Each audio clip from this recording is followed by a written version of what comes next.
Good morning, good afternoon, good evening 11th class students, मेरे प्यारे बच्चों। अब घर बैठे पढ़ाई होगी फ़ोन पर, जब IT expert Vansh cameraman Yash के साथ होंगे आपके अमित सर लाइव।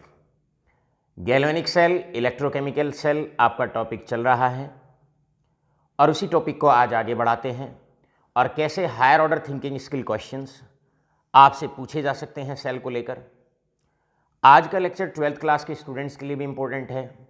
जो बच्चे 12th क्लास का हमारे इस लेक्चर को वॉच आउट कर रहे हैं वो भी ध्यान रखें। आपके लिए आज जो मैंने क्वेश्चंस लिखे हैं ये question 12th board examination CBSE और आईसीएसई के लिए भी बहुत इंपॉर्टेंट है। चलो बेटे, करते हैं आज की बात अमित सर के साथ। और आज की बात शुरू करने से पहले आप प्रीवियस लेक्चर की कुछ बातों को रिकॉल करें। हमने आपको बताया है गैल्वेनिक सेल के रिगार्डिंग कुछ नॉलेज आपको दी है और वो नॉलेज एनोड और कैथोड कर लेकर दी है। अगर एनोड और कैथोड के विषय में आप 4 जानकारियां अगर आप रखते हैं और उन्हें लर्न करते हैं तो केमिस्ट्री होगी बहुत आसान। देखिए, एनोड एक ऐसी इलेक्ट्रोड को माना जाता है जिसका रिडक्शन पोटेंशियल लो होता है। आपको 2 इलेक्ट्रोड पोटेंशियल दे रखे हैं, जिस इलेक्ट्रोड का रिडक्शन पोटेंशियल कम है उसको एनोड माना जाएगा। एनोड पे लॉस ऑफ इलेक्ट्रॉन होता है, ऑक्सीडेशन होता है। ऑक्सीडेशन मतलब लॉस ऑफ इलेक्ट्रॉन, या ऑक्सीडेशन का मतलब जहां पॉजिटिव चार्ज बढ़ता हो, या ऑक्सीडेशन का मतलब जहां नेगेटिव चार्ज घटता हो, तो ऑक्सीडेशन होता है। तीसरी बात, जो anode galvanic cell electrochemical cell के अंदर होती है वो नेगेटिवली चार्ज होती है। और जहां तक सेल रिएक्शन का सवाल है, हमने आपको बताया है कि एनोड पर मेटल एटम से हमेशा मेटल आयन बनता है। मेरे बेटे, अगर मेटल का सेल है तो एटम से आयन बनाना है, मेटल के एटम से आयन बनाना है, एटम से आयन इलेक्ट्रोड एनोड पर बनाया जाएगा। अब इसी बात को अगर हम कैथोड की नहीं कंटिन्यू करें तो कैथोड एक ऐसी इलेक्ट्रोड को माना जाता है जिसका रिडक्शन पोटेंशियल हाई होता है। राइट, एनोड पर रिडक्शन होता है। सेकेंड पॉइंट, रिडक्शन का मतलब gain of electron, positive charge कम होना, नेगेटिव चार्ज बढ़ जाना, एक ही बात है। इसके बाद कैथोड जो इलेक्ट्रोकेमिकल सेल के अंदर होती है ये एक पॉजिटिवली चार्ज इलेक्ट्रोड होती है। और चौथी बात हमने सेल की रिएक्शन को लेकर आपको बताई है। और नेक्स्ट बात ये है, हमेशा अगर मेटल के गैल्वेनिक सेल बनाए हुए हैं, एनोडिक कंपार्टमेंट में भी मेटल है, कैथोडिक में भी अगर आपका मेटल है, तो याद रखेंगे आयन से हमेशा एटम बनाएंगे। सो ये बात थी मेटल को लेकर। याद रखिएगा, अगर नॉन मेटल का सेल होता है, रेयरेस्ट ऑफ रेयर केस में एमसीक्यूज में कई बार पूछ लिया जाता है, अगर नॉन मेटल का सेल है तो उसमें आप याद रखेंगे कि वहां पर आप ऑपोजिट बोलेंगे। यहां एटम से आयन बोलते हैं और अगर नॉन मेटल है तो आयन से एटम बनाएंगे और उधर आप एटम से आयन बनाएंगे।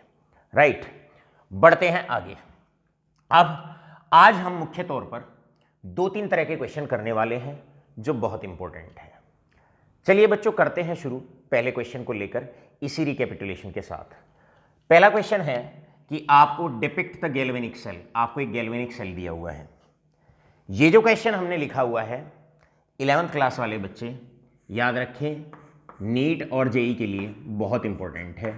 12th क्लास वाले बच्चे आप याद रखें, ये आपकी एनसीईआरटी का क्वेश्चन है। Right, this is a question belonging to NCERT.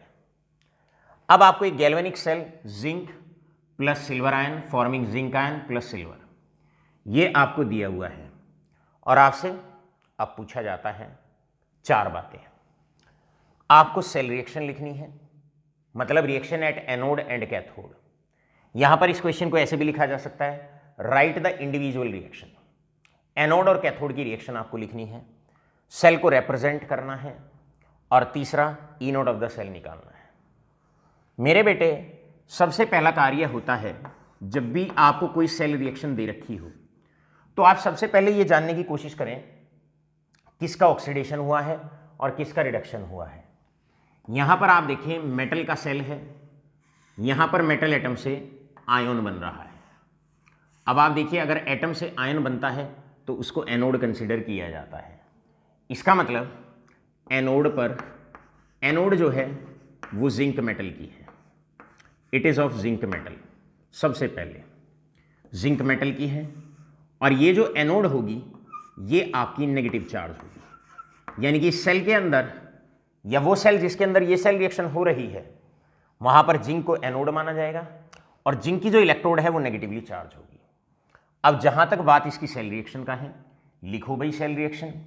Cell reaction ऐसे लिखी जाएगी कि जिंक से बनेगा, एटम से बनाना है आयोन, ये एटम है, इससे बनेगा आयोन, इससे बनेगा आयोन, 0 से 2 पॉजिटिव चार्ज, मतलब 2 इलेक्ट्रॉन का लॉस होगा।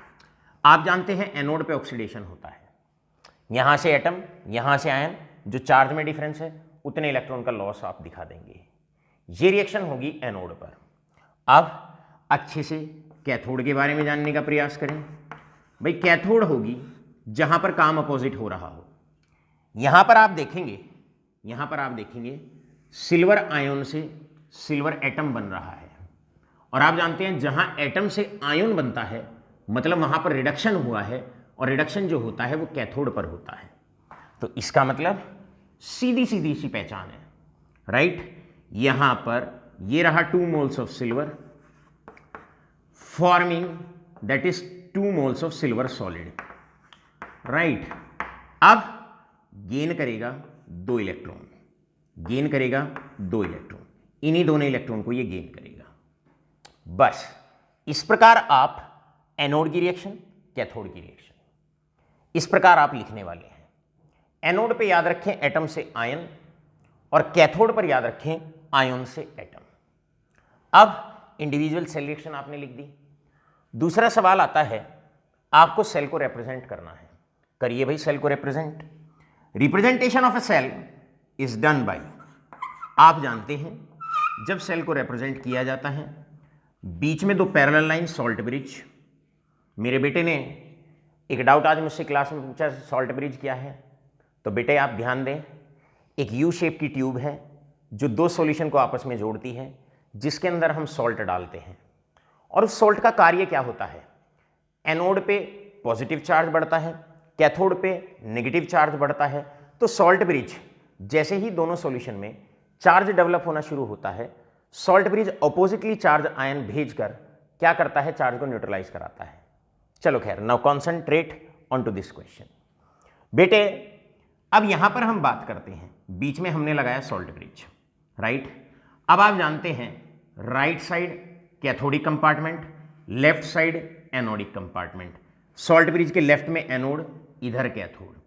अब एनोड पे एटम से आयन बन रहा है, तो बिल्कुल आप एज इट इज दिखाएंगे, ये एटम है, एटम से बन रहा है आयन।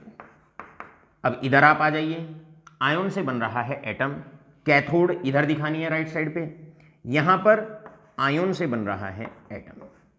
बस अगर आपको कॉन्सेंट्रेशन गिवन है आयन की, तो उनकी कॉन्सेंट्रेशन भी लिख दिया करते हैं। इस प्रकार सेल का representation, parallel line, salt bridge, इधर कैथोडिक कंपार्टमेंट की रिएक्शन दिखाइए आप, एटम से आयन, इधर एनोडिक कंपार्टमेंट की रिएक्शन आप दिखाइए, इधर एनोड, इधर कैथोड, राइट। बढ़ते हैं आगे। अब आपसे थर्ड पार्ट में पूछा गया, calculate EMF of the cell. EMF कह लो या E note of the cell, standard potential difference. अब आप जानते हैं E note of the cell होता है E note of cathode minus E note of anode. आपको भली बात ही पता है कि हम E note of cathode minus E note of anode. बढ़ते हैं आगे। अब आप यहां पर अच्छे से देखिएगा, कैथोड किसकी है और एनोड किसकी है। एनोड जिंक की है, कैथोड आपकी सिल्वर की है, राइट। कैथोड आपकी सिल्वर की है। अब आप यहां सीधा लिख दें ई नोट ऑफ कैथोड मतलब सिल्वर की है minus E note of zinc, ऐसे। अब सिल्वर का इलेक्ट्रोड पोटेंशियल होता है 0.80 वोल्ट, जिंक का होता है -0.76 वोल्ट। ये हो जाएगा 0.80 वोल्ट माइनस ऑफ -0.76 वोल्ट, और आपका आंसर आ जाएगा दैट इज 1.56 वोल्ट। 1.56 वोल्ट आपका आंसर आ जाएगा। इस प्रकार अगर सेल रिएक्शन दे रखी है, कैसे एनोड को अलग करना है, कैसे कैथोड को अलग करना है, कैसे सेल को रिप्रेजेंट करना है। सिंपल है, आसान है। बीच में दो पैरेलल लाइन सॉल्ट ब्रिज को रिप्रेजेंट करेंगी। अब सॉल्ट ब्रिज के इधर एनोड की एनोडिक कंपार्टमेंट, सॉल्ट ब्रिज के इधर कैथोडिक कंपार्टमेंट। बिल्कुल ऐसे ही लिखना है एनोडिक डिपार्टमेंट को, और कैथोडिक कंपार्टमेंट को बिल्कुल ऐसे ही लिखना है जैसे रिएक्शन में रिप्रेजेंट होता है। रिएक्शन में इससे ये बनता है तो सेल के इधर भी ऐसे ही लगाओ। कैथोड पे आयन से एटम बनता है तो आयन से एटम दिखाओ, right. E not of the cell या ईएमएफ अगर निकालना हो तो फॉर्मूला आप भली भांति जानते हैं, अच्छे से आप जानते हैं। आशा करता हूं ये पूरा का पूरा कॉन्सेप्ट, पूरा का पूरा क्वेश्चन आप लोगों के बहुत अच्छे से क्लियर हो गया होगा। मेरे बेटे अब आगे बढ़ते हैं। इस क्वेश्चन के लिए फटाफट से आप इसको रिकॉर्ड करें और फटाफट से लें इसका स्क्रीनशॉट, और मैं बढ़ता हूं नेक्स्ट क्वेश्चन की तरफ। थोड़ा सा चेंज करने वाले हैं, और चेंज क्या करने वाले हैं बच्चों? चेंज हम मात्र इतना सा करने वाले हैं नेक्स्ट क्वेश्चन को लेकर, राइट। और चेंज इतना सा है कि बस सेल की रिएक्शन में हल्का सा डिफरेंस हम लाएंगे, हल्का सा चेंज हम करेंगे। भाई कोई साफ सा कपड़ा दो। यहां पर अब हम क्या करते हैं, एक बस माइनर सा चेंज करते हैं, और वो माइनर सा चेंज क्या है? जिंक की जगह कई बार आपको पजल करने के लिए कुछ आयन्स ही दे दिए जाएंगे, कुछ आयन्स ही आपको दे दिए जाएंगे। जैसे कि से फॉर एग्जांपल इसी क्वेश्चन में आपको सेकंड पार्ट में आपको दिया जा सकता है, सेकंड पार्ट में आपको दे सकते हैं आयरन 2 पॉजिटिव, यहां पर आयरन 2 पॉजिटिव और यहां पर आयरन 3 पॉजिटिव, ऐसे आपको दे सकते हैं। क्वेश्चन सब सेम रहेगा, बस सेल रिएक्शन में माइनर सा डिफरेंस हम कर देंगे और इस तरीके से आपको दिखा देंगे। देखिए बेटे, अगर कभी इस तरह का क्वेश्चन आता है, राइट, तो इस तरह के क्वेश्चन में आप क्या करते हैं? बड़े ध्यान से, सबसे पहला कार्य होता है एनोड और कैथोड को ठीक से पहचानना। एनोड चंद बातें जहां पर ऑक्सीडेशन होता है या एटम से अगर आयन बन रहा है तो वो एनोड है। ऑक्सीडेशन का मतलब जहां पॉजिटिव चार्ज बढ़ रहा हो, जहां पर पॉजिटिव चार्ज बढ़ रहा हो या नेगेटिव चार्ज घट रहा हो। पॉजिटिव का बढ़ना, नेगेटिव का घटना, या इलेक्ट्रॉन अगर लॉस कहीं हो रहे हैं, तो ये ऑक्सीडेशन का मतलब होता है। जरा इस रिएक्शन में पहचानने की कोशिश करते हैं। सिल्वर का तो पहले ही क्लियर है कि भाई सिल्वर आयन से सिल्वर एटम बन रहा है, या पॉजिटिव चार्ज डिक्रीज हो रहा है +1 से 0, पॉजिटिव बढ़ा ऑक्सीडेशन, पॉजिटिव घटा रिडक्शन होता है कैथोड पर। तो यहां पर आप बड़े आसान तरीके से, आपको कैथोड की रिएक्शन तो बहुत अच्छे से पहले ही क्लियर है और बिल्कुल सेम है जैसे लास्ट क्वेश्चन में थी। सबसे पहले कैथोड लिखो, कैथोड आपकी यहां पर सिल्वर की सेम रहेगी, राइट। इसी इलेक्ट्रोड पर पॉजिटिव चार्ज होगा, इसी इलेक्ट्रोड पर पॉजिटिव चार्ज होगा। Silver electrode is positively charge. जहां तक रिएक्शन की बात है, बिल्कुल सेम रिएक्शन आप लिखने वाले हो। 2Ag positive gaining 2 electron forming that is 2Ag salt. मतलब रिडक्शन पार्ट में पहले वाली सेल में और इस वाली सेल रिएक्शन में कोई डिफरेंस नहीं है। सवाल आया इसको कैसे देखेंगे? देखो बेटे, यहां पर ये रहा आयरन 2 पॉजिटिव और ये रहा आयरन 3 पॉजिटिव। अगर कहीं पॉजिटिव चार्ज बढ़ता है उसे भी ऑक्सीडेशन कहा जाता है। यहां पॉजिटिव चार्ज बढ़ा, इससे इस तक पॉजिटिव चार्ज बढ़ा, इसको कहेंगे ऑक्सीडेशन। ये ऑक्सीडेशन है, और जहां ऑक्सीडेशन होता हो वो आपकी एनोड है, तो करा दो यहां पर ऑक्सीडेशन। कैसे कराएंगे ऑक्सीडेशन? ध्यान से सुनिएगा, बिल्कुल ऐसे ही लिखें जैसे मेन सेल रिएक्शन में लिखा हुआ है। सबसे पहले आपकी आयरन की एनोड बनने वाली है इस बार, और आयरन की जो इलेक्ट्रोड होगी उस पर आपका जो चार्ज होगा वो नेगेटिव चार्ज होगा। कई बार क्वेश्चन ये भी पूछ लेते हैं विच इलेक्ट्रोड इज नेगेटिवली चार्ज, तो आप आसानी से बता सकते हैं कि कौन सी इलेक्ट्रोड नेगेटिव चार्ज है। अब सेल की रिएक्शन लिखनी है, बस आयरन 2 पॉजिटिव ऐसे दिखाएंगे आप। आयरन 2 पॉजिटिव से बन रहा है आयरन 3 पॉजिटिव, बस आपने दिखाया, यहां +2 चार्ज, यहां +3 चार्ज। जितना चार्ज का डिफरेंस होता है उसे इलेक्ट्रॉन से बैलेंस करते हैं। अब एनोड है तो लॉस ऑफ इलेक्ट्रॉन, 1 चार्ज का डिफरेंस, 1 पॉजिटिव चार्ज का डिफरेंस, यानी कि यहां पर लॉस होगा 1 इलेक्ट्रॉन का। हमेशा एक बात याद रखें, हमेशा जितना लॉस ऑफ इलेक्ट्रॉन दिखाएं उतना गेन ऑफ इलेक्ट्रॉन दिखाएं। तो यहां से आप क्या कर देंगे, क्योंकि 1 इलेक्ट्रॉन ही छोड़ा गया है तो 1 इलेक्ट्रॉन ही आप दिखाएं यहां पर, राइट। 1 ही इलेक्ट्रॉन आप यहां पर दिखाएं, ऐसे 1 इलेक्ट्रॉन। बस पहला पार्ट आपका यहां आके कंप्लीट हो जाता है। दूसरा पार्ट आता है इस सेल को कैसे रिप्रेजेंट किया जाएगा। रिप्रेजेंटेशन ऑफ ए सेल बड़े आसान तरीके से, how we are going to represent the cell, कैसे सेल को रिप्रेजेंट करना है, बड़ा आसान। बीच में पैरेलल लाइन, इधर left side anode, right side cathode, और बिल्कुल ऐसे जैसे एनोड पे रिएक्शन हो रही है ऐसे ही लिखना है। एनोड पर Fe2 पॉजिटिव से Fe3 पॉजिटिव बन रहा है, बिल्कुल ऐसे ही दिखाएंगे। Fe2 पॉजिटिव से Fe पॉजिटिव 3, क्लियर। यहां पर सिल्वर आयन से सिल्वर एटम। अब कैथोड पे इधर कैथोड की रिएक्शन लिखेंगे, ये वाली रिएक्शन इधर लिखेंगे। यहां पर सिल्वर आयन से सिल्वर सॉलिड बन रहा है, बस। अब अगर सेल आपका आ गया, ये एनोड, ये कैथोड। अब आपसे कहते हैं भाई थर्ड पार्ट में calculate E note of the cell, निकाल दो भाई E note of the cell आप। E note of cathode minus E note of anode, कर दो इसको। यहां पर ये बराबर हो जाएगा, कैथोड आपकी सिल्वर की है, राइट, और एनोड आपकी आयरन की है, एनोड आपकी आयरन की है।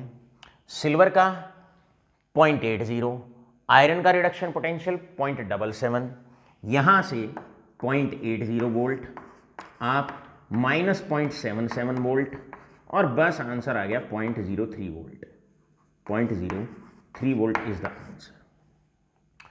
इस प्रकार आप इस तरह के जो क्वेश्चंस हैं उनमें बहुत अच्छे से अपना हाथ साफ रखेंगे, कैसे रिएक्शन बनाई जाती है, किस तरीके से सेल रिएक्शन लिखते हैं, कौन सी रिएक्शन, कौन सी इलेक्ट्रोड नेगेटिव चार्ज, कौन सी पॉजिटिव चार्ज। तो मुश्किल नहीं है, क्वेश्चंस आसान है, बस रिटन प्रैक्टिस अपनी ज़्यादा से ज़्यादा रखिए और एंजॉय करते रहिए। ऐसे क्वेश्चन बहुत मुश्किल नहीं होते, आसान होते हैं, राइट। अब चलते हैं सेकेंड कैटेगरी ऑफ क्वेश्चंस की तरफ, जो बोर्ड एग्जाम के लिए बहुत इंपॉर्टेंट होते हैं। देखिए बेटे, अब second type of question, type B, ये इससे ज़्यादा इंपॉर्टेंट है और ये आपके लिए 12th क्लास के स्टूडेंट्स जो मेरा लेक्चर आज देख रहे हैं उनके लिए और ज़्यादा इंपॉर्टेंट है, for 12th class student as well. बेटे यहां पर आया, right the cell reaction and also calculate the EMF of the following cells. ये आपको एक सेल दे रखा है और इस सेल के लिए आपको सबसे पहले सेल रिएक्शन लिखनी है। और सेल रिएक्शन का मतलब है reaction at anode and reaction at cathode, और अगर ओवरऑल सेल रिएक्शन नहीं है तो वो भी लिख दो। तो सबसे पहले आप एनोड का चयन करेंगे, एनोड का सिलेक्शन करेंगे, पहला पार्ट। दूसरे पार्ट में आप कैथोड का सिलेक्शन करेंगे, राइट। तीसरे पार्ट में आप सेल रिएक्शन लिखेंगे, जानने की कोशिश करते हैं एनोड किसकी है। देखिए ये क्लियर है, एटम से आयन, आयन से एटम। आपने चेक कर लिया, सेल बिल्कुल ऐसे दिया हुआ है जैसे एक्चुअल सेल की रिप्रेजेंटेशन होती है। मेटल का सेल है, दोनों तरफ मेटल है, तो एटम से आयन बन रहा है, आयन से एटम बन रहा है। एक बार कंफर्म कर लेते हैं, हालांकि सॉल्ट ब्रिज के इधर हमेशा एनोड वाला कंपार्टमेंट, सॉल्ट ब्रिज के इधर हमेशा कैथोड वाला कंपार्टमेंट, लेकिन फिर भी एक बार नजर मार के जरा चेक कर लेना चाहिए, कहीं क्वेश्चन में थोड़ा सा गलत तो कई बार नहीं दे देते हैं।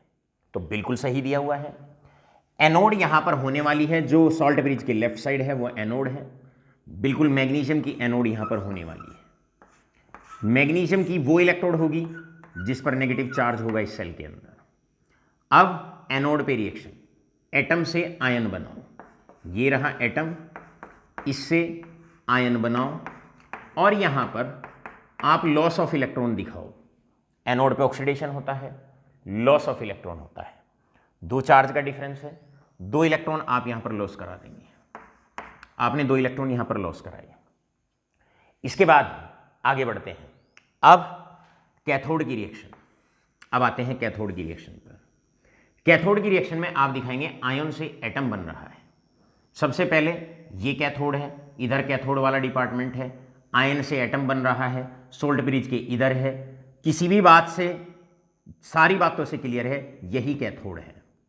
अब यहां पर आपने कॉपर की आपकी कैथोड है और इस इलेक्ट्रोड पर आपका पॉजिटिव चार्ज है, राइट। चलो जी बढ़ते हैं आगे। अब कॉपर की रिएक्शन, आयन से एटम, ये रहा कॉपर आयन, इससे एटम बनाओ, कॉपर एटम बनाओ। चार्ज का डिफरेंस 2 है, उतने ही इलेक्ट्रॉन गेन कराओ, क्योंकि कैथोड पर रिडक्शन होता है तो आप 2 इलेक्ट्रॉन गेन कराएंगे। अब सेल की रिएक्शन लिख दो।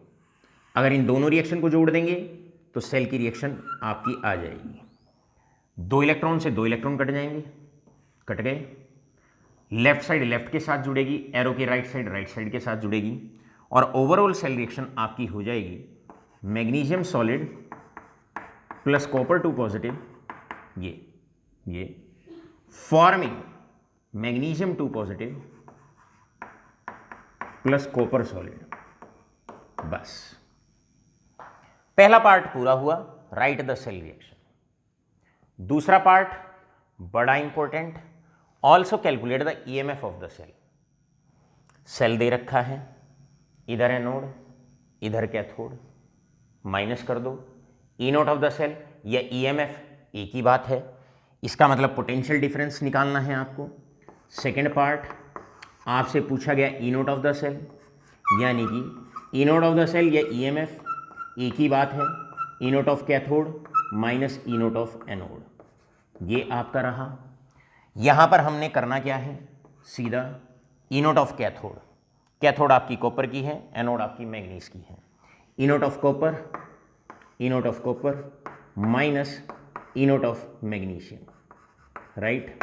अब कॉपर का इलेक्ट्रोड पोटेंशियल है, दैट इज कॉपर का इलेक्ट्रोड पोटेंशियल है 0.34 वोल्ट, 0.34 वोल्ट माइनस मैग्नीशियम का रिडक्शन पोटेंशियल होता है -2.37 वोल्ट, -2.37 वोल्ट।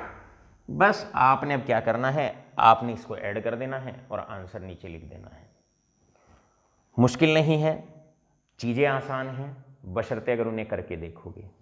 यहाँ पर इसका आंसर आ जाता है, that is 2.87 volt, that is 2.87 volt.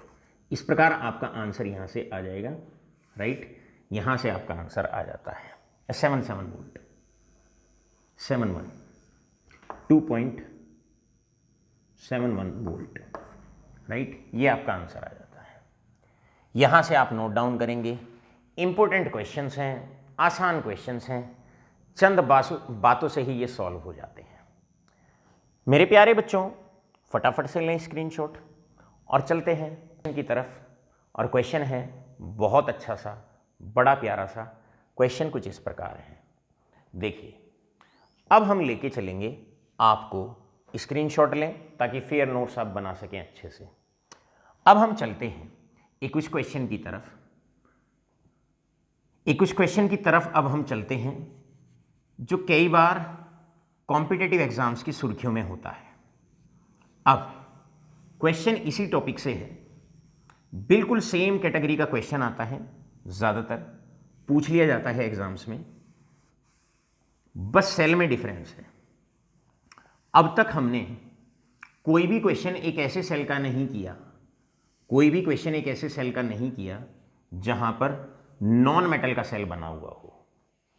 Clear?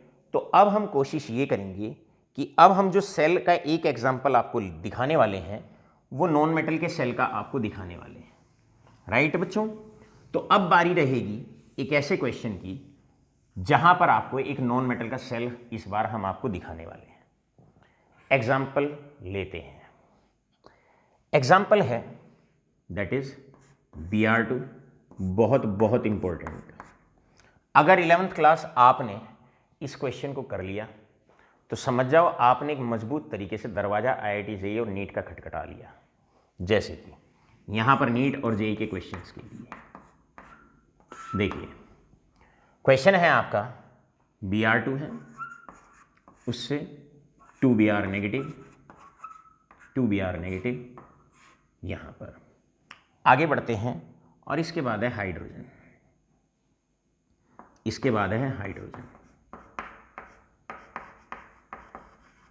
ये एक ब्रोमीन और हाइड्रोजन मतलब SHE standard hydrogen electrode, normal hydrogen electrode का एक सेल आपको दिया हुआ है। ये आपको सेल दिया हुआ है। अब आपसे क्वेश्चन पूछा जाता है और क्वेश्चन ये है, इस सेल के लिए सेल रिएक्शन लिखो और EMF ऑफ द सेल लिखो। मेरे बेटे ध्यान रहे, इस बार जो सेल है वो नॉन मेटल का है, ब्रोमीन का है, क्लोरीन का है या आयोडीन का है। हमने अब तक जो भी कॉन्सेप्ट आपको बताए वो सारे के सारे जो अप्लाई होते हैं वो मेटल के लिए जनरली अप्लाई होते हैं। ज़्यादातर CBSE और ICSE 12 तक क्वेश्चन भी मेटल को लेकर ही पूछा जाता है। रेयरेस्ट ऑफ रेयर केसेस में, MCQs में, जनरली JEE में और नीट में कभी कभार नॉन मेटल का एग्जाम्पल भी ले लिया जाता है। अब ध्यान देंगे नॉन मेटल में किस तरीके से आप क्वेश्चन को सॉल्व करने वाले हैं। क्वेश्चन को इस तरीके से आप सॉल्व करने वाले हैं जैसे आपके पास एनोड है, राइट। अब आपको पता है सॉल्ट ब्रिज के इधर जो भी है वो तो एनोड है, इसमें कोई संदेह नहीं। सॉल्ट ब्रिज के इधर जो है वो कैथोड है, लेकिन रिएक्शन बड़े सावधानी से लेना। कई बार बच्चा एटम से आयन ही बना बैठता है, लेकिन एटम से आयन तो एनोड पे बनाना होता है। यहां पर ये तो क्लियर हो गया कि ब्रोमीन की 100% आपकी एनोड होनी है और ब्रोमीन की इलेक्ट्रोड पर नेगेटिव चार्ज होगा, इसमें कोई संदेह नहीं। लेकिन जब आप सेल रिएक्शन लिखेंगे, है ना प्यारे बच्चे, जब आप सेल रिएक्शन लिखेंगे बच्चों, यस जैन ध्यान दें इधर बेटे, राइट। अब जब आप सेल रिएक्शन लिखें तो इस बात पे आप अमल करें कि ये मेटल के लिए, M का मतलब मेटल, मेटल एटम से आयन बनाना है एनोड पे। अगर नॉन मेटल है तो उल्टा कर दो, आयन से एटम बनाओ। यहां पर ये रहा आयन और इस आयन से एटम बनाना, यानी कि आपके पास Br नेगेटिव है, Br नेगेटिव है और Br नेगेटिव से Br बनाना। और आप जानते हो Br जनरली एग्जिस्ट करता है Br2 की फॉर्म में, तो आप Br2 लिख देना। दो नेगेटिव इधर है, इधर 0 है, जितना नेगेटिव चार्ज में डिफरेंस उतने इलेक्ट्रॉन का लॉस। बस कैसे एटम की प्लेसमेंट करनी है उसका ध्यान दें। पहला केस अब तक के पढ़ाए हुए में ऐसा लिया है जब नॉन मेटल आ गया है। अगर नॉन मेटल आ जाए, एनोड पे अपोजिट कर दो, कैथोड पे अपोजिट कर दो। एनोड पे मेटल के एटम से आयन बनाया जाता था, तो अगर नॉन मेटल है तो आयन से एटम की तरफ, मॉलिक्यूलर एटम की तरफ आप जाएंगे। बस इतना सा डिफरेंस है, बाकी तो सेम है। बाकी तो क्या है, ये कैथोड है, हाइड्रोजन है, तो हाइड्रोजन में तो सेम ही होना है। क्या होना है, ये हाइड्रोजन की है यहाँ पर, क्लियर, और हाइड्रोजन की जो इलेक्ट्रोड है उस पर पॉजिटिव चार्ज होगा। और यहाँ कोई डिफरेंस नहीं है, हाइड्रोजन आयन है, 2H पॉजिटिव है, इन दो इलेक्ट्रॉन को गेन करेंगे, H पॉजिटिव से H2 बनेगा, बनाओगे H2, राइट। दो इलेक्ट्रॉन इसने छोड़े, दो इसने गेन किए। ओवरऑल सेल रिएक्शन के लिए आप क्या करने वाले हैं, इन दोनों को ऐड कर देंगे, इलेक्ट्रॉन से इलेक्ट्रॉन कट जाएगा, 2Br negative plus 2H positive, ये और ये एक साथ जोड़ दो, एरो लगाओ, ये और ये एक साथ जोड़ दो, Br2 plus H2 gas, H2 gas. इस प्रकार आपने सेल की रिएक्शन लिख दी, आसानी से लिख दी, प्यार से आपने सेल की रिएक्शन लिख दी। बढ़ते हैं आगे की तरफ। अब आपको E nought of the cell निकालना है। कैसे आप E nought of the cell निकालेंगे, E nought of cathode minus E nought of anode. Anode bromine की है, कैथोड हाइड्रोजन की है, राइट। आप लिखेंगे that is E note of hydrogen gas minus E note of bromine gas, right. अब यहां से हाइड्रोजन का होता है 0.0 वोल्ट, SHC का ना भी दिया हुआ हो तो लर्न करेंगे, वैसे हमने यहां दिया हुआ है। हाइड्रोजन का है दैट इज 1.08 वोल्ट, 1.08 वोल्ट, और आंसर आपका आ गया दैट इज -1.08 वोल्ट आपका आंसर आ गया। इस प्रकार मेरे प्यारे बच्चों आपके जो क्वेश्चंस हैं ये क्वेश्चंस आपके बड़े आसानी से हो जाएंगे। अब मैं अनुरोध करता हूं जितने भी बच्चे हमारे, यश बेटे, अब आप ध्यान दें, जितने भी 11th क्लास के बच्चे हैं हमारे, अब आपका इलेक्ट्रोकेमिकल सेल को लेकर हर लेवल का क्वेश्चन बहुत अच्छे से तैयार हो जाता है। 11th class, 12th CBSE ICSE board और नीट और जेई के क्वेश्चंस किस तरीके से आप आसान बना सकते हैं इलेक्ट्रोकेमिकल सेल के क्वेश्चंस, ये हमने आपको बड़े शिद्दत से, बड़े प्यार से समझा दिया है। अब जो बच्चे 12th क्लास के हैं, क्योंकि ये लेक्चर 12th क्लास के लिए भी है, 12th क्लास के स्टूडेंट्स जो भी इस लेक्चर को हमारे देख रहे हैं बच्चे, अब आप अपने इस पैकेज को निकालें। निकालने के बाद आप पेज नंबर 24 अच्छे से नोट डाउन करें। Page number 24, class 12th, page number 24, package में एक्सरसाइज 4 में होमवर्क अब आपका बनता है कि आप क्वेश्चन नंबर 1 से लेकर 10 तक सारे के सारे न्यूमेरिकल सॉर्ट आउट करेंगे, सारे के सारे न्यूमेरिकल सॉल्व करेंगे, शॉर्ट आउट करेंगे बहुत प्यार से 10 के 10 क्वेश्चन। अब आप इस पैकेज के page number 24, exercise 4 page number 24, class 12th package के क्वेश्चन नंबर 1 to 10 आप सॉल्व करेंगे, राइट। आशा करते हैं पूरा टॉपिक बड़े अच्छे से आपके समझ में आ गया होगा। आज थोड़ी तबीयत खराब है जिसकी वजह से आज आपका जो लेक्चर है वो थोड़ा सा हमने कम लिया है, थोड़ा सा कंडेंस करके लिया है। Thank you, have a good day all of you.